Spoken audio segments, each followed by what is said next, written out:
How you doing, Scott? Always good, brother. How you doing? Man, I'm excited.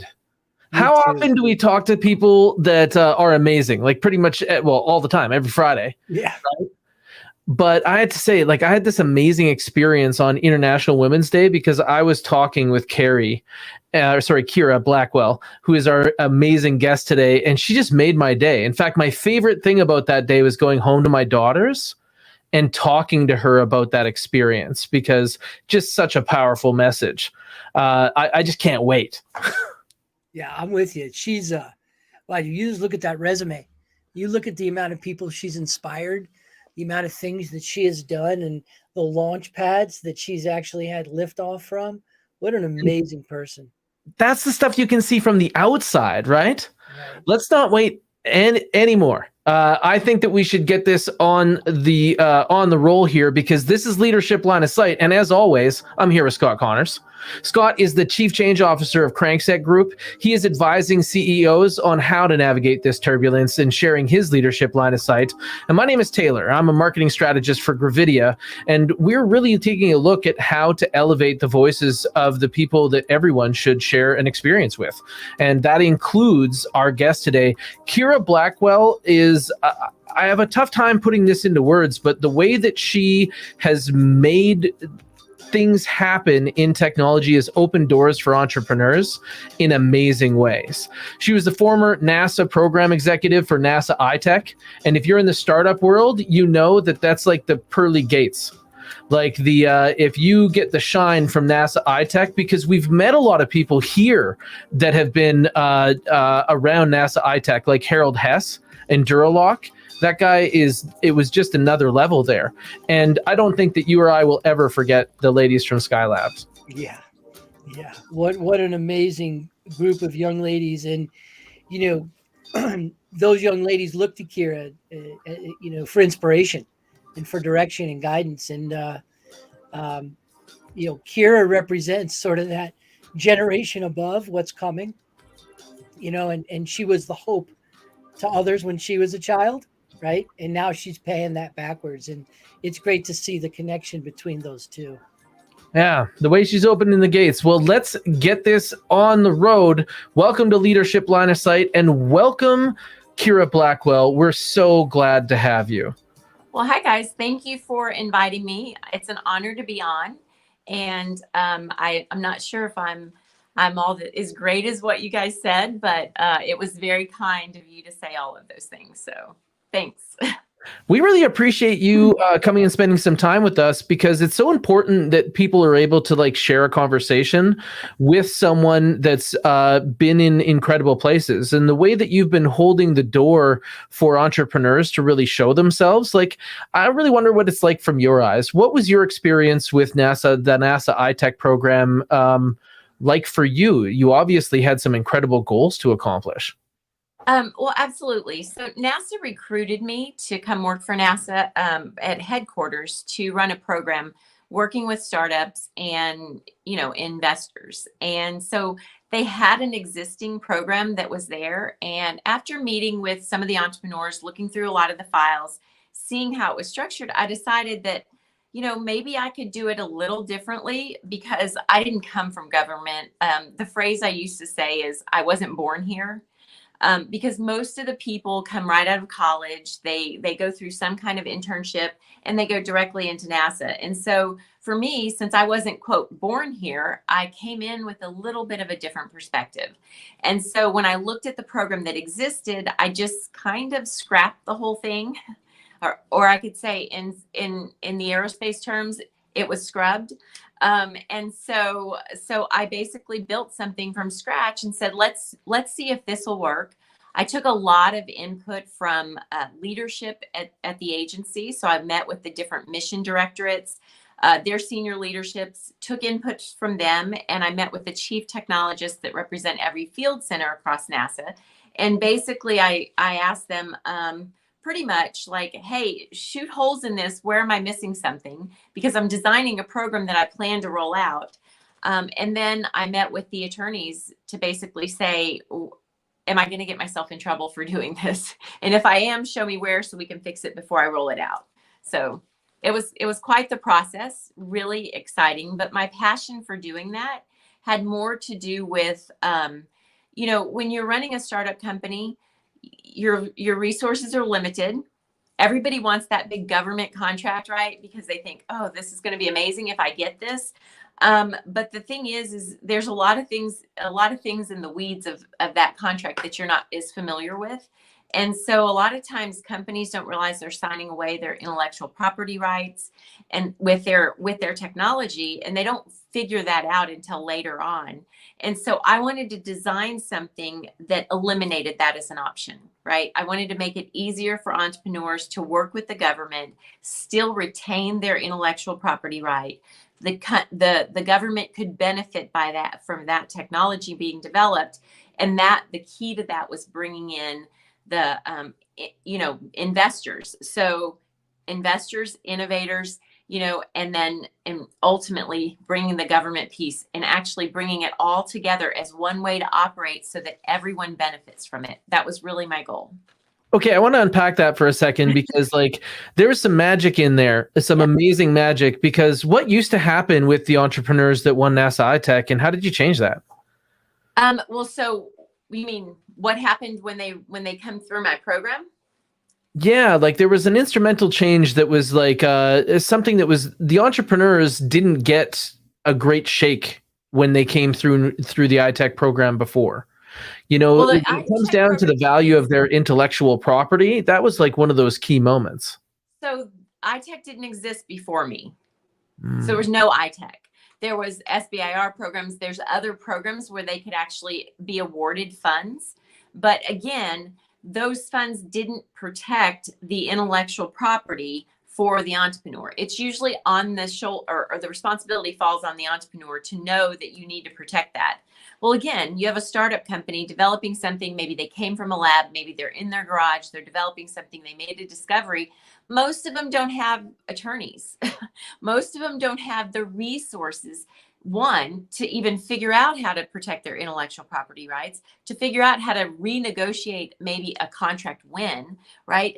And they don't know to look for that in the government because, essentially the government is not in the business of making money, right? It's funded by you and I. It's funded by taxpayers. So people don't generally put that thought together that oh, I need to worry about my intellectual property. And then as a government agency, they don't, there's not any malice on the government side. It's just been structured this way from the beginning, from the 1960s. It's been structured this way. And so there was never a really need to change it, right? And so instead, what the agencies have done is within the agency, they've created something else called tech transfer, where when that technology is used by NASA, they can spin it out. But the problem is by the time they spin it out, it's really antiquated. I mean, technology is moving at such an exponential rate. You cannot wait 5 years or 10 years and then go back and say, hey, you guys want this technology? Oh, by the way, we'll still own it. But you guys want this? And so it creates, a problem. So what I said was, okay, well, I don't want to eliminate tech transfer because that benefits the agency to some degree. But I want to really be, and there are, just so we're clear, there are companies that specifically want to work with government in that capacity. They never plan on necessarily commercializing their technology. But the entrepreneurs that I would find they were really addressing real world problems that could solve problems for today, solutions for people, health, whatever. And so they really wanted to commercialize their technology ultimately. And the only way to be able to do that is to not give away all your intellectual property rights, So I just had to be a little creative to come up with a way that we could do that. And so I created NASA iTech because there wasn't anything like that existed in the agency. Well, I want to spend a moment there. Okay, sure. So there was no iTech before Kira. Correct. Yes, correct. Folks, let's be clear. This is NASA we're talking about. National Aeronautical Space Administration. Yes. And they recruit her to come into them. So we have some foresight that says this isn't really working and we need to figure it out. And we're smart enough to go to down range Yes. if you will, and into the market with someone who can represent us correctly. And she's going to come in here and show us how to do that. So you go in there and you take a lap around the track. Yes. And then you design the concept for iTech. And then you do what all people do that go to their jobs. You just meet with every single person who could absolutely say, this is never going to work, or I'm not going to buy in, or I'm not going to adapt to it. And you look them dead square in the eye and you say, shoot holes in this for me, please. Right. You tell me what I'm missing. You Right. tell me what doesn't work. Right. So you wrote the plan. Yep. You went after proof of concept. Yes. And when you had buy-in and proof of concept, you turned to the marketplace and said, well, hello, investors in your garage. Yes. Come on over. Love to see that polymer. Love to see how that nut and that bolt will save us $1 billion a year and Right. increase the longevity of our spacecraft. And y'all can own that when we're done, but show it to us. Yeah, no, I got you. I'm going to show you, your intellectual property belongs to you. Come on in. Yep. You did that, young lady. Yes. That Yes. right there is a lesson for every single entrepreneur in the entire world. Concept. Yep. Proof of concept. Yep. Go market. Yes. That's Awesome. exactly what I did. And, over 60 companies were able to leverage close to $2 billion in about 3.5 years. So. Wow. So this was something that was like a structure that already existed. And I think that I kind of like, I understand the plight of that startup. They're looking at a platform like NASA, right?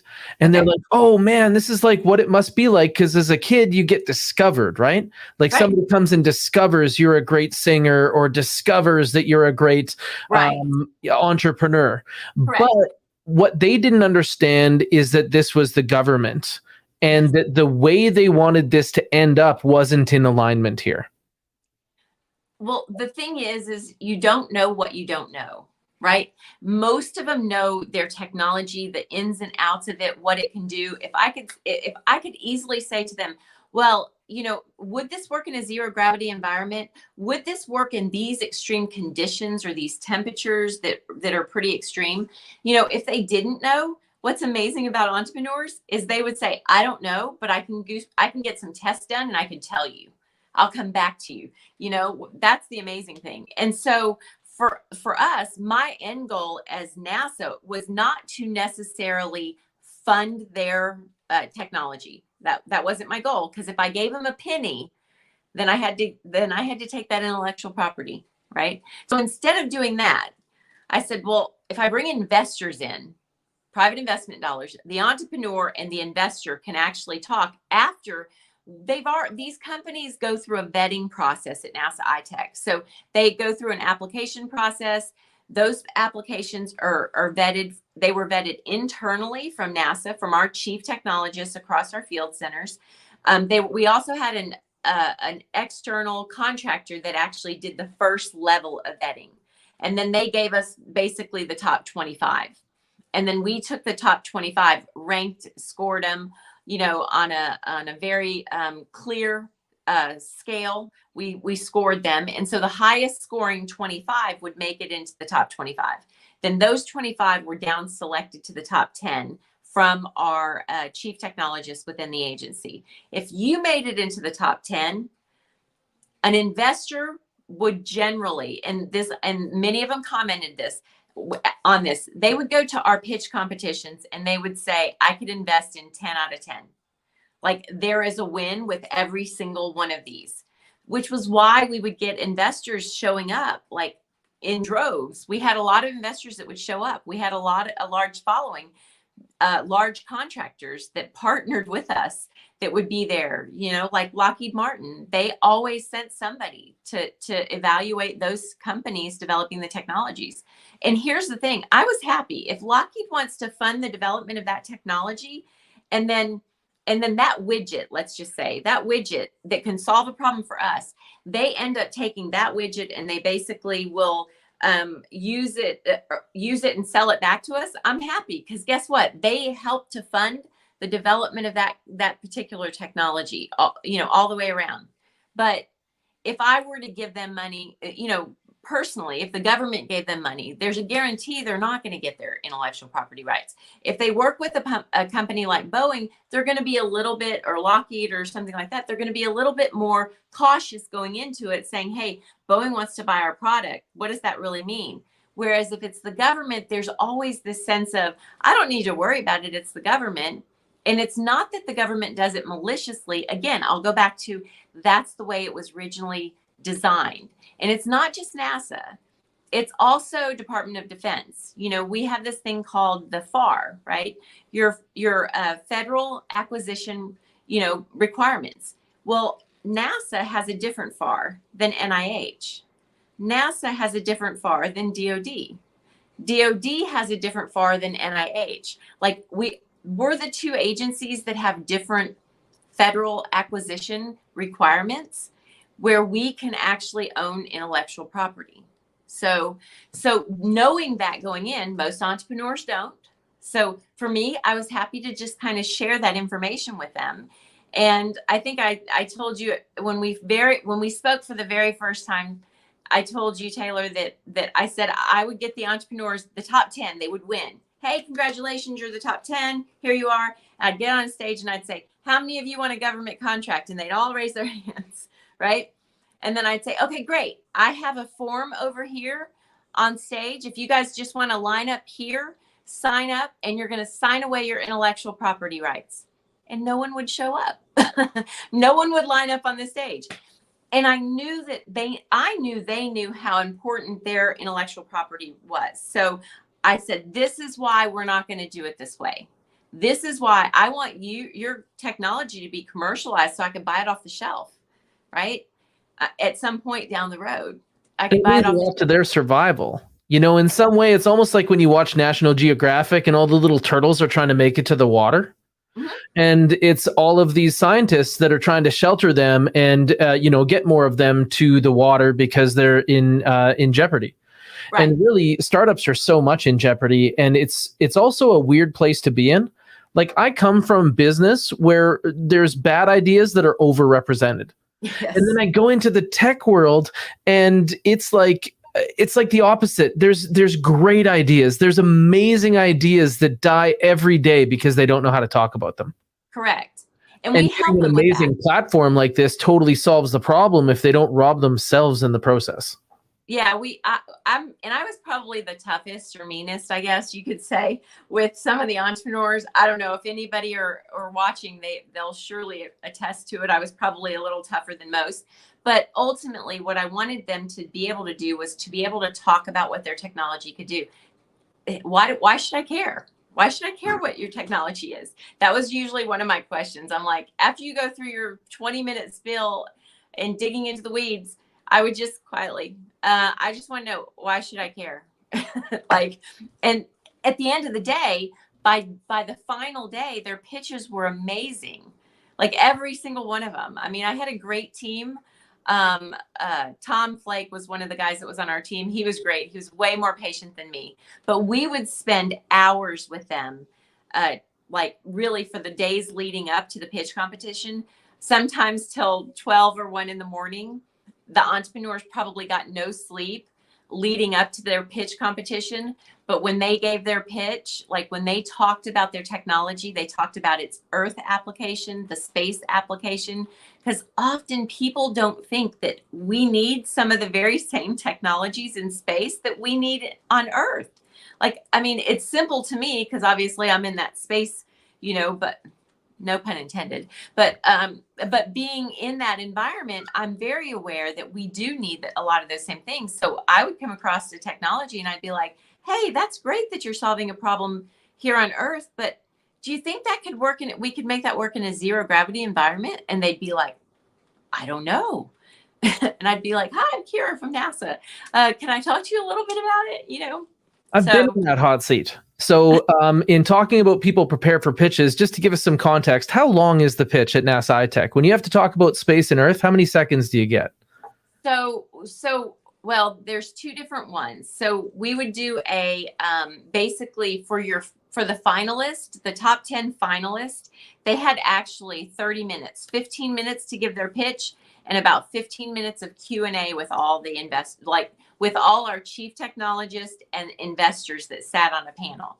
So that 15 minutes gave them a good amount of time. We would force them to take their technology down to 15 minutes, get to the essentials, tell us what your company's structured like, what are your plans over the next 5 years, basically, tell us that you're planning to do something with this other than just this one thing, right? Who's your clientele going to be? We kind of help them address a lot of those things and lay that out. And then basically opened it up for questions for basically a panel of judges it was really a mixture between investors, people that were interested, that would be interested in investing with them, and our chief technologists that could force them to dig deeper on the space application of the technology. So that's the part I find interesting because, so for myself, I'm involved with AerisMD. I know that we have mutual friends in Scott and Chandra. Yes. And sitting down with somebody like Scott Edgar, who is he's just another level. Yes. He could really make it do it whatever you want. Like when you take a look at how Scott manages technology, so to get him to scope that into a shorter amount of time, but also to set up great questions through your presentation. Right. That's where you tend to win is those questions. Now, I remember getting a phone call and I was at home at 8:30 in the morning on a Friday, and it was a text actually, and it was Chandra saying, "When can you get to Texas?" And that meant same day, because we were about to do a 60-second pitch in front of 4 billionaires and 800 people the next day. Right. And so the same idea. We talk about who the judges are going to be. Right. We talk about what angle of their perception might be. But some of the things that people don't see is that we trained with a speaker. So we trained with music. And when Scott didn't emote, we would turn the music up so he'd have to compete with it. But I looped the same song over and over again and played it to him about 30 seconds before the pitch. Brings it all back. And he crushed it, made finals at South by Southwest. Right. Well, they made finals for NASA iTech. And that was something that was like truly amazing because like in a support role for Eris, like as an investor and also as someone who gets to work on amazing projects with them, I really it was so wonderful for like our team to get to share that moment. And that's why I really wanted to bring you here was to thank you because I am an entrepreneur that you've affected in another country that would have not had anywhere near the same experiences even that I'm having right now if it wasn't for you. Like the lives you change are way outside of what you see. So Chandra might be watching, and so shout out to you if you are, but I'm going to tell on her for just a moment. So so I'll have to tell you, I know she's probably already laughing if she is watching. But when I met Chandra, so we do these sort of mini pitch competitions that they have 3 minutes to give a pitch. And so when we met Scott, Chandra was not coming in or something until the next day. And so all of the chief technologists and myself, we kind of got together and I didn't hear his pitch, like his initial 3-minute pitch, but several of the chief technologists did. And they said, Kira, we have some severe concerns with this. Maybe they need to change their pitch and not use this and so on and so forth. And I said, all right, well, tell me a little bit about your technology. Well, immediately it sort of raised some flags that, hey, maybe you guys shouldn't be talking about this aspect of this technology, right? Like there was some severe security concerns, right? And so I said basically, hey, so could I meet with your CEO tomorrow morning? I'll show up or something like it was. I think it was the day before. And so when Chandra gets in the room, Chandra is a very strong, confident, independent, entrepreneur, very smart. And so she carries herself that way, it's lovely. It's wonderful. But she walked in the room and she was mad. She was upset that we were saying they should change their presentation. She is like, who are you to tell me I should change this, right? And I said, I'm actually the program executive for this. And she actually looks at me and says, are you even NASA? Are you just one of those little organizations that pretend to be NASA or something like that? And so I just gracefully pull out my business card and then I lay it on the table and I said, I'm actually with NASA. And so she was like, oh, I'm so sorry. She was very apologetic at that point. But, hence we still have a great friendship, but it's good to be able to joke about that side of her because look, there's lots of people out there that want to take advantage of entrepreneurs. And so for her, she was just like, I knew what from perspective she was coming from. Like, you're running this program. How dare you come and tell me I need to taper down the message and not tell you not even be able to convey its fullness of capabilities. You want me to take pieces out and not even present that. And then that means I probably won't even win. That was probably what was going on in her mind. And I could see and I tried to explain to her, I understand the perspective, but let me kind of shed some light on this. I sort of told her, hey, look, sharing this and this being viewed by other countries, you might not make it on your plane back home to your own country. That's what we're worried about. And she was like, oh. And well, I could honestly say that was the one time the FBI showed up at one of our NASA iTech events. Yeah, Scott, I've told you about my friends and how they're too smart. Yeah. And I have to say that I love being in an entrepreneurship with Chandra because I get leadership in a lot of elements in my life, and so I respect it so much. And she's just fun to go with. Oh, yeah. Really those moments, I can tell you about other times where Chandra will get past any block, anybody who she will never accept a no from someone who can't give her a yes. And she kills it. That's probably me. That's why we get along so well. Well, look, okay, in life, if there's any entrepreneurs watching, a no is just a speed bump. That's it. You might have to go over it a little bit slower, right? It's not a roadblock. It's just a speed bump. It's just to slow you down. And so if you can actually keep that motto for your life as you're going forward as an entrepreneur, because you're going to get a lot of no's. So you're going to get a lot of speed bumps. So you might go a little bit slower, but it doesn't mean give up. It just means that no for that moment or for that organization or for that time. And so Chandra and I both have that sort of mentality, which is probably why we get along so well. Trust me, I was told with the NASA iTech program, when I wanted to roll it out, I was really upset that it took me 6 months to roll out a brand new program in a government agency. And, I know you're laughing because they knew something I didn't know. But the thing is you hired me and I know my capabilities. And so I was like, it will never take me 6 months again because I have it figured out. But it took me 6 months and I was really upset. And the chief technologist for our agency at the time, he was doing my annual review when I had just rolled out the program.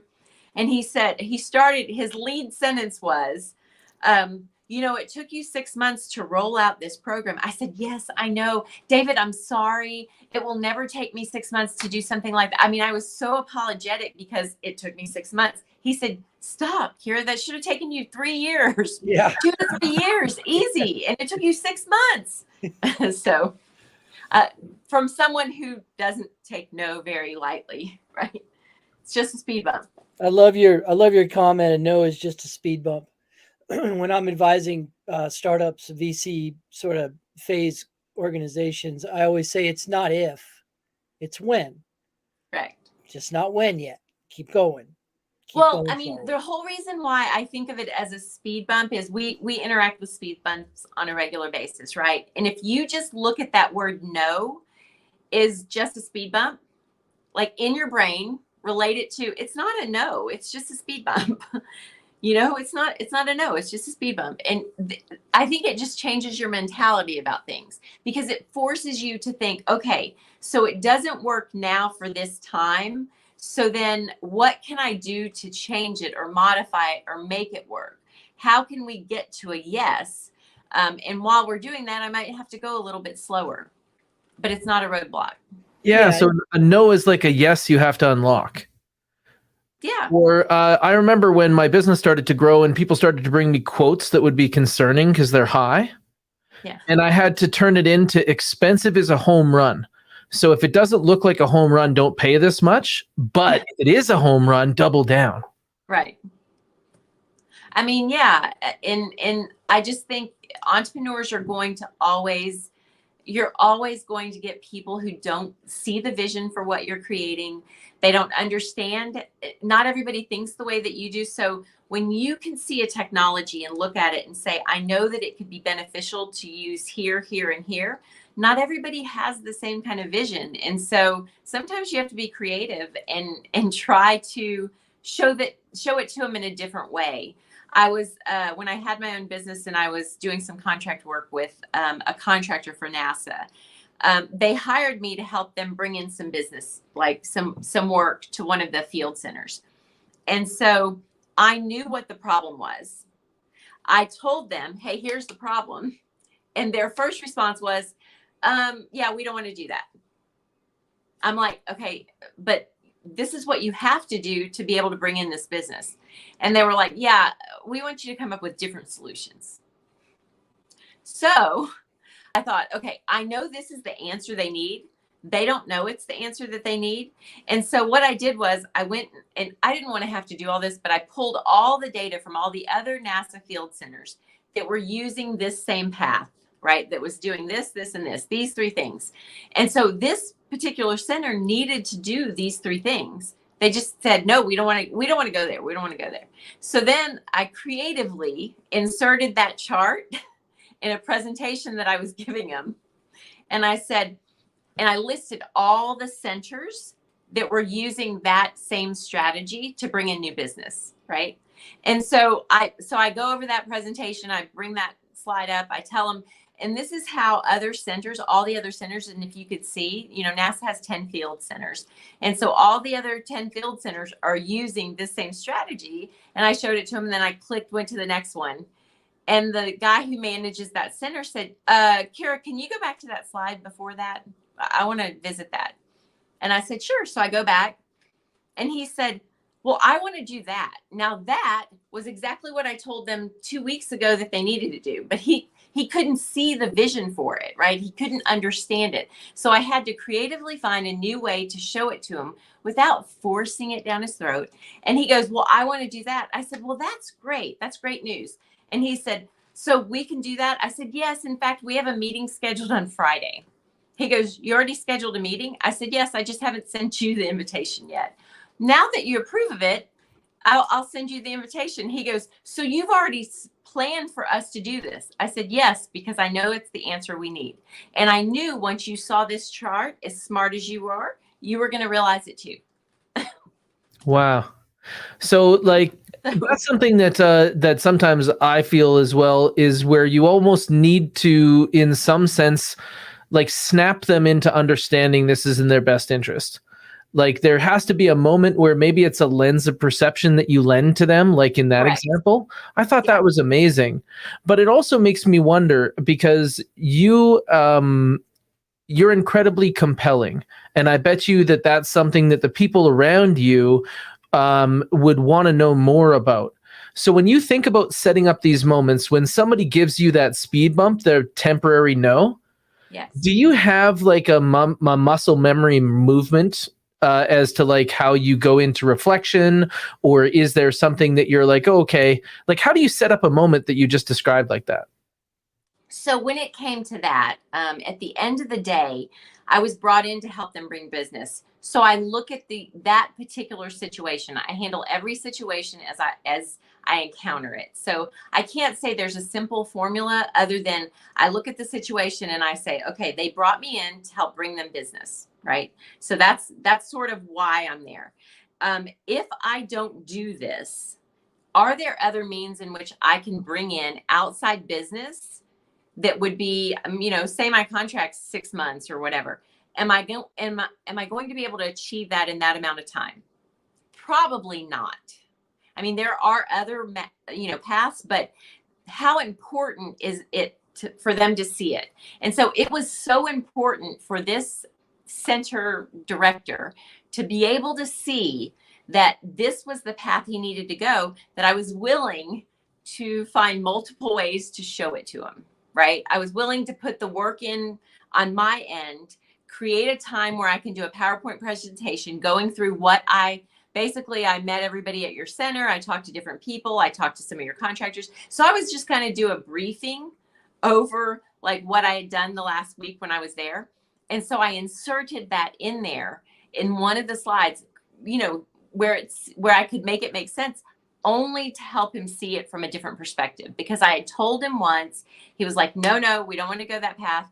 And I was like, well, why don't you want to go that path? Nope, we don't want to go that path. There's got to be other ways. And, by the end of that 6 months, that center, along with that contractor that hired me in, we had a dinner with the governor of that state where we had a handshake deal for $1 million to bring in and do some upgrades to that particular, their test stands at that center. And so,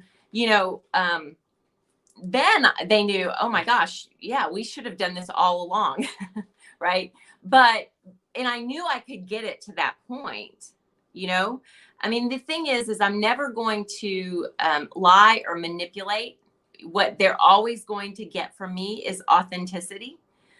This is who I am. If I believe in it, I've done my homework. I'm not going to pitch something I didn't do homework on, right? That I didn't know that this could work this way. So I had already done all of that homework. I had already had meetings with people. So I knew we could make something work from that capacity.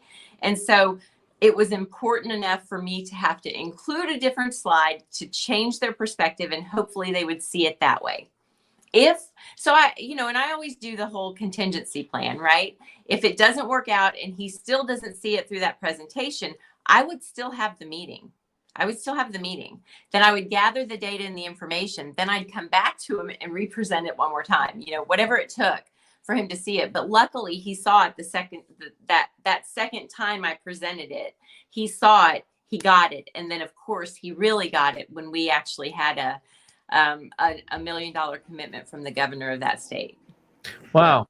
So if I was to summarize, it sounds like when you're approaching people that you see, so you're very good at setting your vision and understanding what the priority is, what success looks like, and then decoding what has to happen for this to be successful and what's the biggest threat for this not to work. Right. And then you go and test. So you approach these people with questions first, because you're almost like when there's a fire, you smell smoke, you're supposed to put your hands on the door before you touch the knob. Right. And you've already got them to use a lot of their ammunition, because people are so against change that their immediate no, it's so handy, right? Yes. It's like a quick draw no. Yes, that's true. And then you got that, so you found your speed bump, and now you go back to the lab. So you basically say, okay, I feel as though I'm going to need 4 interactions to see if I can make it through this, or I can, it looks like I'm only going to get 2 interactions, so it has to hit in these 2. Of course. So when you're approached with a challenge, you have to figure out why are they saying no? And sometimes their response isn't really why they really said no. It's just the easiest, quickest response that they have. So you've really got to assess the whole situation, like what's going on, where the location of that particular center. What were the other sort of issues going on? So to be realistic, what I figured out was he didn't want to go that path because he didn't think he could legally, because he felt like he couldn't engage with elected officials.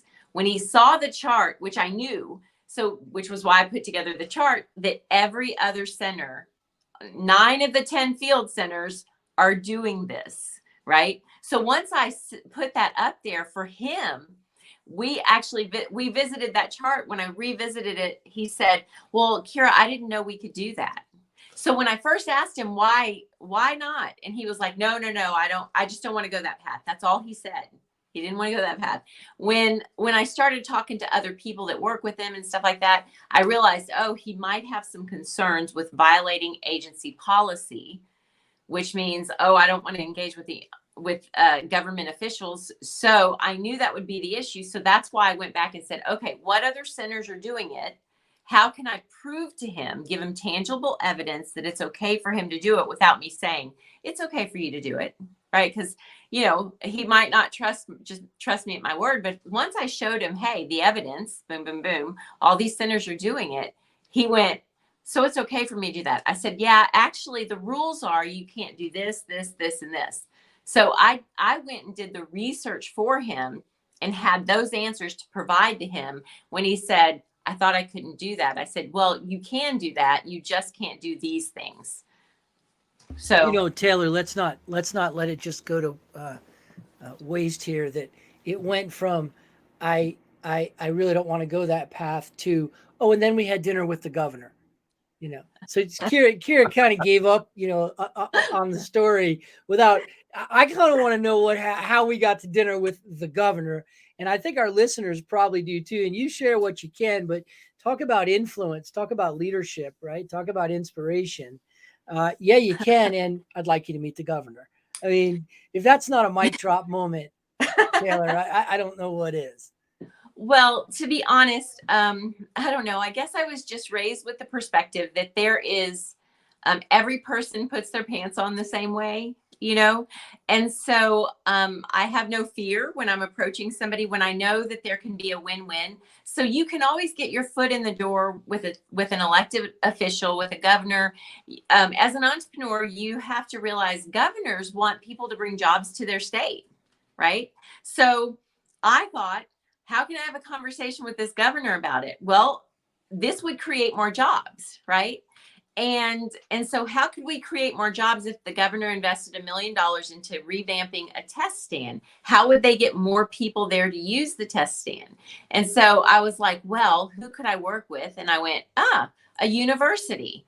So I worked very closely. Most small cities have some sort of economic development organization. So as an entrepreneur, if you haven't reached out to that organization, then you're missing out, because most cities have some sort of, it's called something, and then it's economic development something, right? However they word it.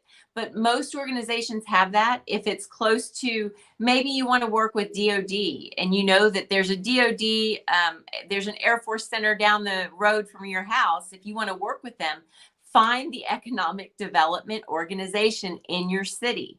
When you find that economic development, say, hey, look, I have this technology and I think it would help DOD. Can you help me get in the door of there? Well, their job is also to help the governor create jobs, right?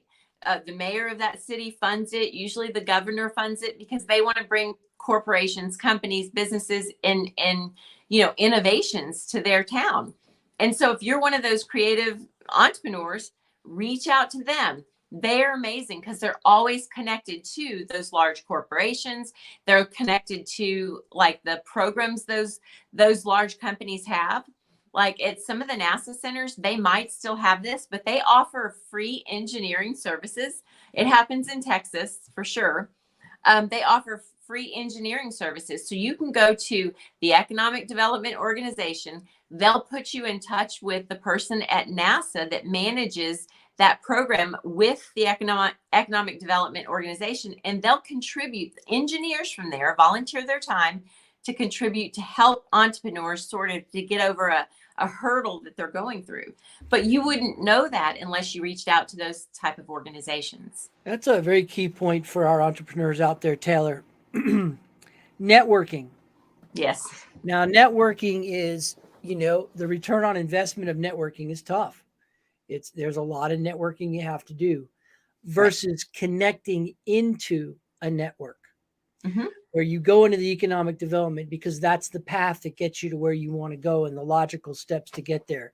So I think it's important for people that are starting a business or have a new product or service who want to get it to market or want proof of concept. As it took you 6 long months, Kira. I can't believe I know. that long. That's awful. And the fact that your direct report told you that it should have taken longer is just abysmal. I mean, that's just awful, right? Record timing. It does take time. As long as you spend the time wisely, you know that the no's are just a speed bump. So if you're networking, it's okay. But what networks are you connected and connecting yourself into? I think that's what I heard you say. Yeah, it's true. And if you're, let's say you're working in an innovation center, the reason why I connected to the leadership within the agency is, and I let them weigh in. I modified the way the program would look based on their input, was because I wanted them to feel a sense of ownership too, right, to my program. I wanted them to feel like they had a hand in that. They were a part of that. And when you do, then you're going to be able to go to them when you need support in the future. But if you just say, I'm going to create this in my own little world, no one's going to touch it, no one's going to have any input, it's just going to be mine, then you know what? When you need help, you're not going to get the help you need. I mean, the chief technologists, they were incredible. They were incredible in supporting me. And to be honest, even though I sort of had the attorneys say to me at some point, Kira, we've never done this. We've never done anything like this. And I said, well, I know, but we're NASA. We're like the trailblazers. Everybody else follows us. So I was like, we should be doing this, you know? That probably wasn't the answer they were looking for, but they were incredible. What an amazing answer, Kira. Like when you were talking about compelling someone else, it was social proof that showed them safety, right? Yeah. All of the other 10 are doing this. And Right. that was the compelling part. And then the same thing, you have somebody who's objecting to you and they're saying, nobody does this. Right. And they're seeking safety through social proof. Right. But when you look at it, Right. you say, well, no, the social proof is who will go with you. So we Yes. need to make stakeholders. And when you're trying to figure out who is first, Correct. right? Yeah. The way that you onboard these people and sweep into culture, this has to be something that you're incredibly passionate about. Yes, absolutely. I mean, the entrepreneurs that we saw were changing people's lives. Like they were developing technologies that could, you know, identify a sickness like better than any other thing that you could ever find. Or, you know, telemedicine is now more realistic. But at the time when I started this, like 6 years ago, we're not where we were 6 years ago, right? But I knew we needed some of those capabilities, or finding, you know, propulsion systems that were much cheaper for people to manufacture and develop, that could be used on satellite systems. Not necessarily launching the Artemis, obviously, but definitely, you know, something more fuel efficient, more flexible, energy efficient, or something that we could actually refuel or recharge. You know, all those things we're looking at here on Earth for those kind of capabilities, energy storage capabilities, right? So we could store different kinds of energy. Well, we're going to need that when we colonize the moon. Or how about how many surgeons and what areas of specialties do astronauts need to be that we would have to send to the moon so that they can treat any kind of ailment, or they could perform any kind of surgery?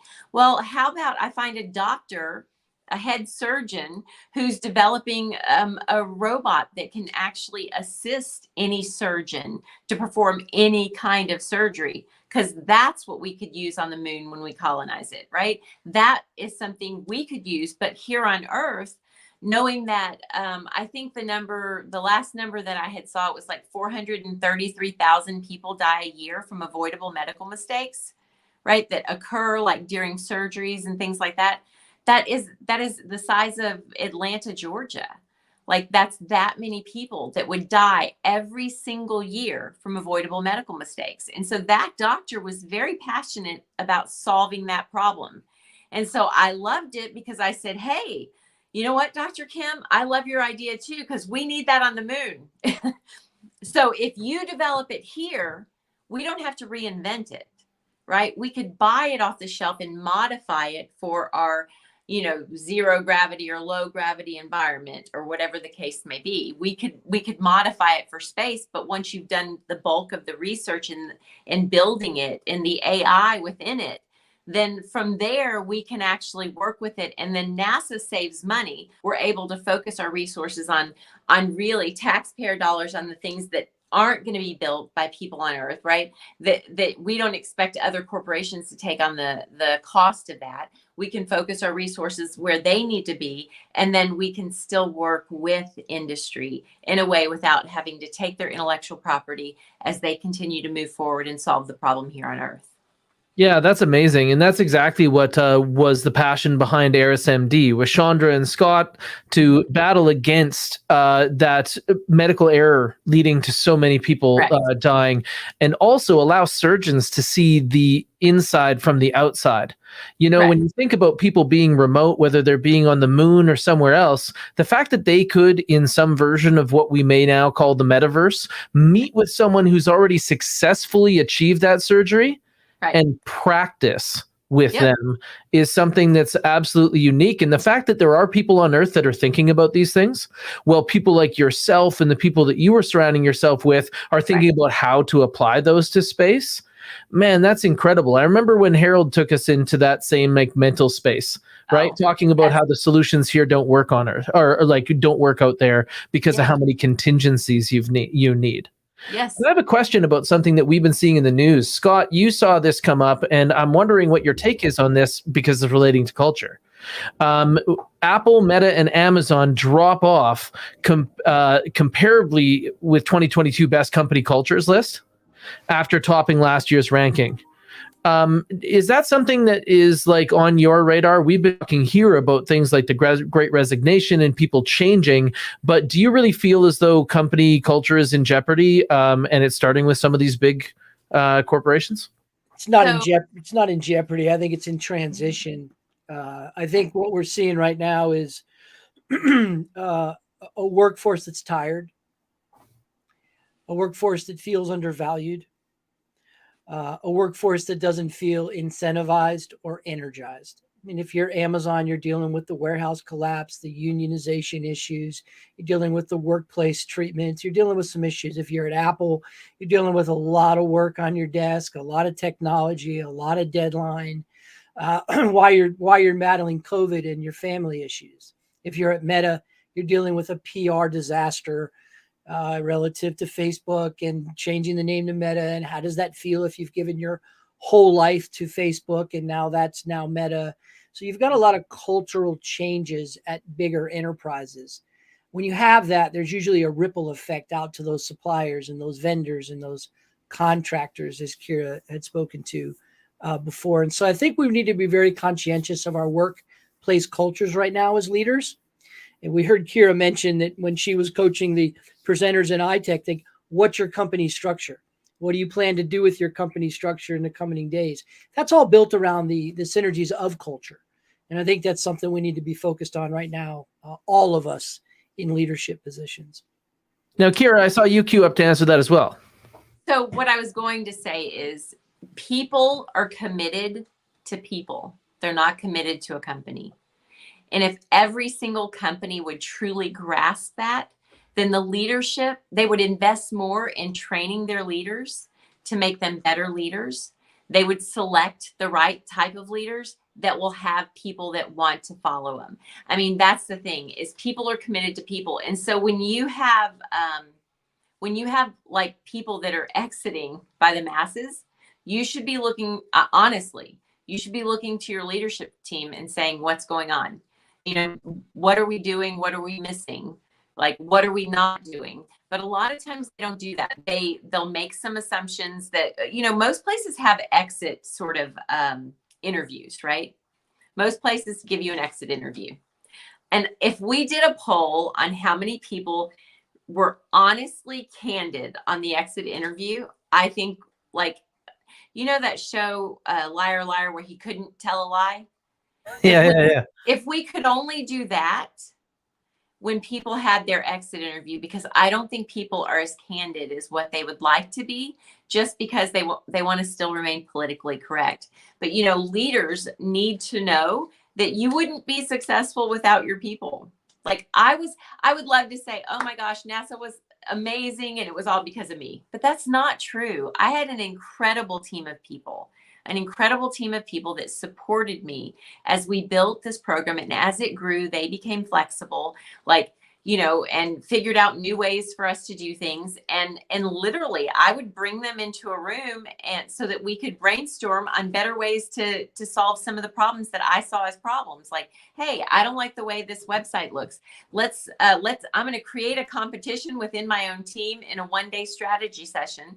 We're going to divide the room in half. 1, 2, 1, 2, 1, 2. That's how it's divided. You on this team, you on this team. And you know what? Here's what I want in a website. It needs to look like this. You're going to put something up by the end of today. And then we covered some other things. And then I left them alone. And they came back with amazing, products in the end. but doing things like that, trying to make, and you know what, there's an ownership there. So when we did that and the competition occurred, realistically, I took pieces from this presentation and from this one, and we combined them, and that's what we ended up with. I mean, but then they feel like that's their website. Every one of them. I built that, right? Every one of them, because they did. But we don't do as much of that in the big corporations because we're busy and we don't have time for that or whatever. Or maybe we do some kumbaya things that aren't productive for the overall team. But if you're going to take someone's time as a leader, if you're going to ask of someone's time, even though you're paying them, allow them to feel like that their time is not being wasted, that it's actually going to do something, produce something in the end of that day, instead of we sat in a room and talked about how great everybody was, right? Because at the end of the day, I mean, it's good to get the pat on the back, but at the end of the day, I want to see results, right? What did we produce? So at the end of the day, one of the contractors said to me, he pulled me aside and he said to me,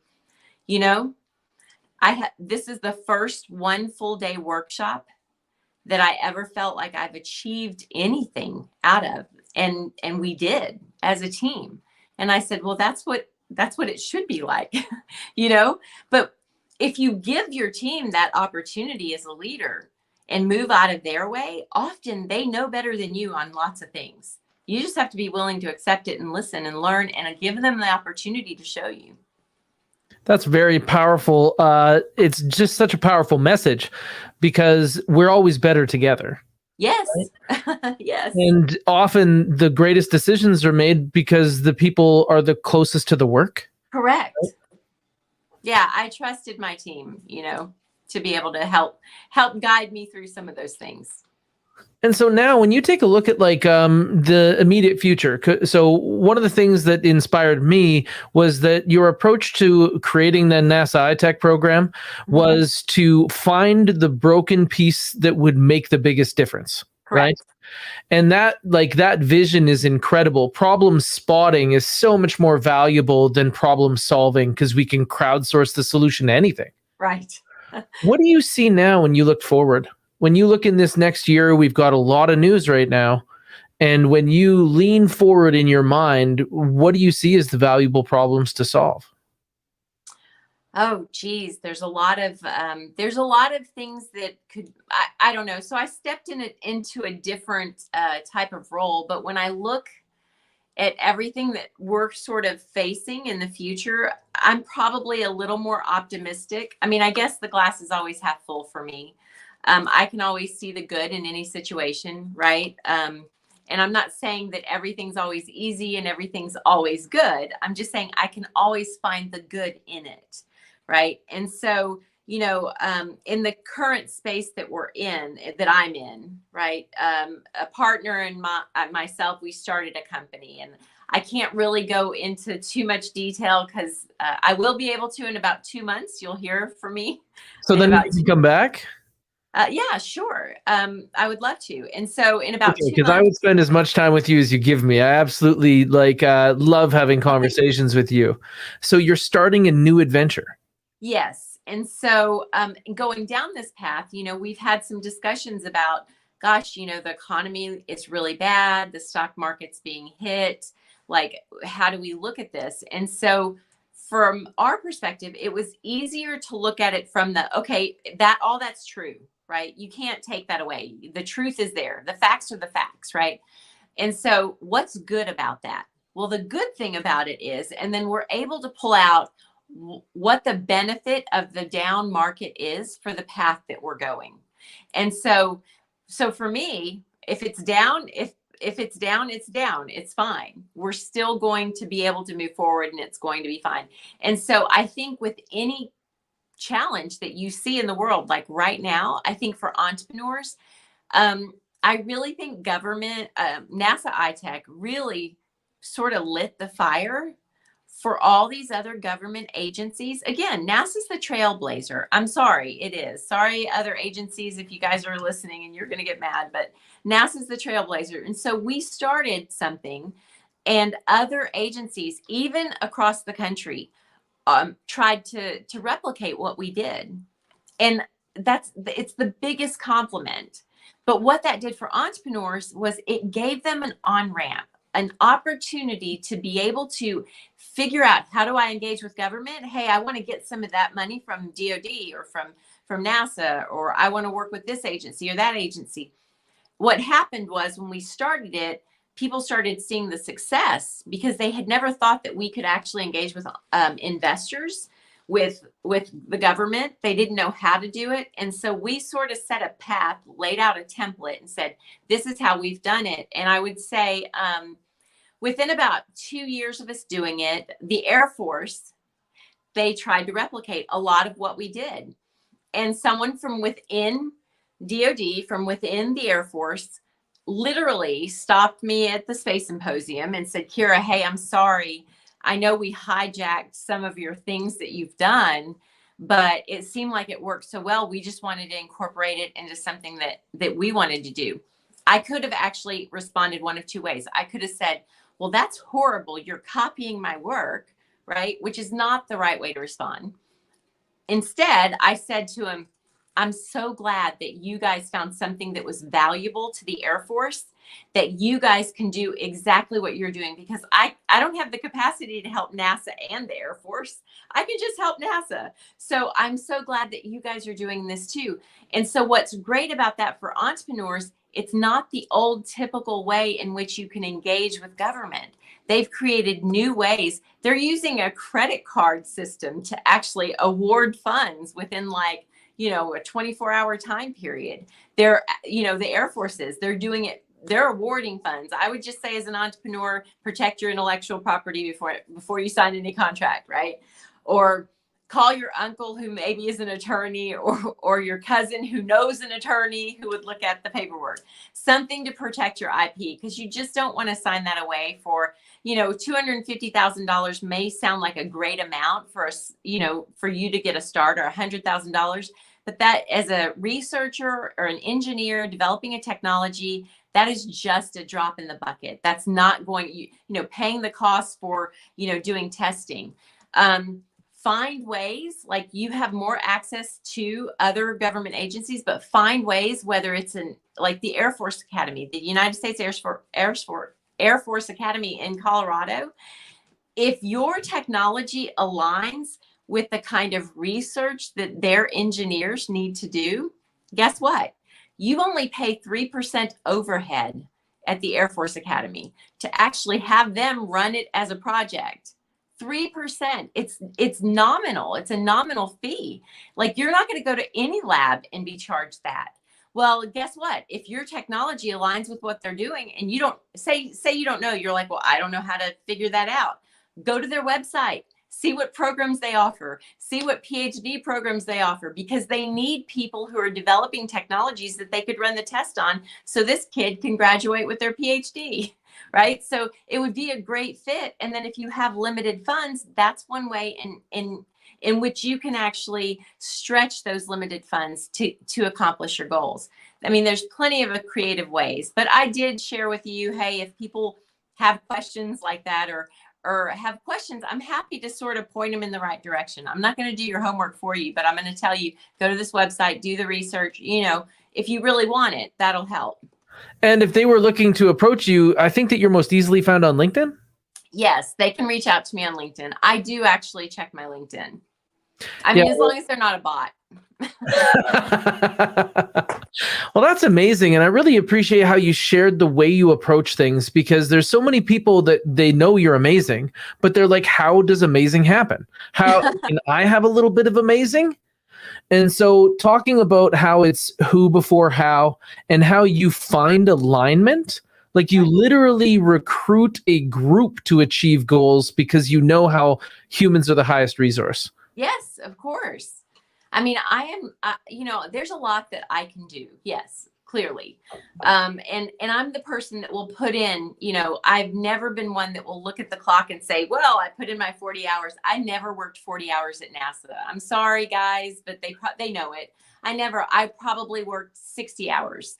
My contractors knew it because I was like always working. When you're building something from scratch, you just put more time in. Now I got paid for 40 hours, but I always worked more than that because I wanted to achieve the goal. I wanted to get there. I wanted to make it better. I wanted to make sure the path I was going was right, that it was going to be beneficial. So when you're approaching someone, just, 2 cents for entrepreneurs. If you're approaching somebody, the person that you're talking to is always going to have one question in mind. Okay. Why do I care? If you can keep that in mind, when you approach them with the goal to answer that question, because they don't really, your technology may be amazing. How's it going to help me? Why do I care? Is it going to save me money as a company? Is it going to save the agency money if we use that technology? So although it will benefit you as the entrepreneur to work with them, how does it benefit them? If it's going to benefit that corporation, how? You should be able to actually answer that before you ever approach them.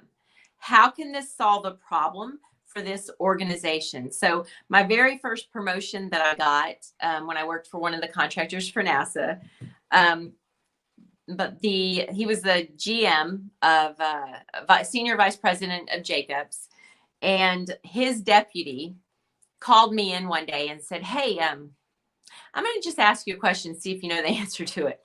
I said, "Okay." And he said, do you know why you were selected for the promotion? I said, yeah, because I presented all these problems to my boss. I walked into his office and said, "Hey, here's all these problems that we have. And then here's the solution. This is how we should solve it." And I thought I was going to either get fired or he was going to agree with me, right? I just thought it's a toss-up, right? I don't know what he's going to say.